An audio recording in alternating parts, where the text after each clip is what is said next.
Ini ang lapad ng corals mga lods at sa ilalim may kuweba at ang galing naman mamahalin pa talaga ang nakatira. Alam nyo ba, sobrang sarap sana nito pero pangbenta muna. Agay, tusok. Ang malaking lapu-lapu mga lods, pambigas agad ang ating buenamano. Ganito lang talaga ang aming hanap buhay sa kailaliman ng mundo. Binalikan ko naman agad ang spot mga lods at may corals uli dito na pwedeng silipin. Grabe naman, malapad na pang sigang ang nandito. Tamang-tama ang mainit na sabaw nito mamaya sa habagat na hangin. Agay, tusok. Ang malaking manlalara mga lods, sobrang ganda talaga ng spot ngayon na nalubugan. Biruin nyo, bawat silip mayroong grasya na napitikan. Kaya nga ni, ang mahiwagang shout out mula dito sa Sikat TV ay para sa'yo. Idol Alejandro Vizcara from Canada.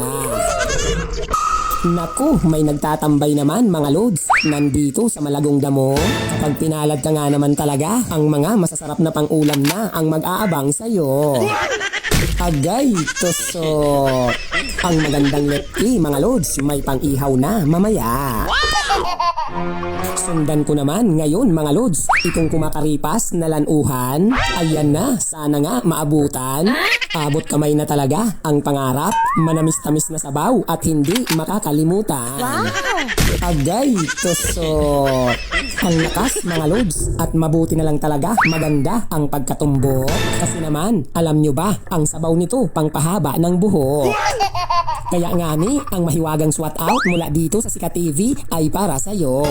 Idol Marivic Suerte from Baclayan, Iloilo. Medyo may kalaliman naman mga lods itong sunod na spot na nalubugan. Pero kailangan kong magpatuloy at pagtiyagaan. Kasi naman doon sa mas mababaw na spot wala na halos pang ulam na matagpuan. Sa sobrang hirap kasi ng buhay ngayon kahit ang mga bata naghahanap buhay.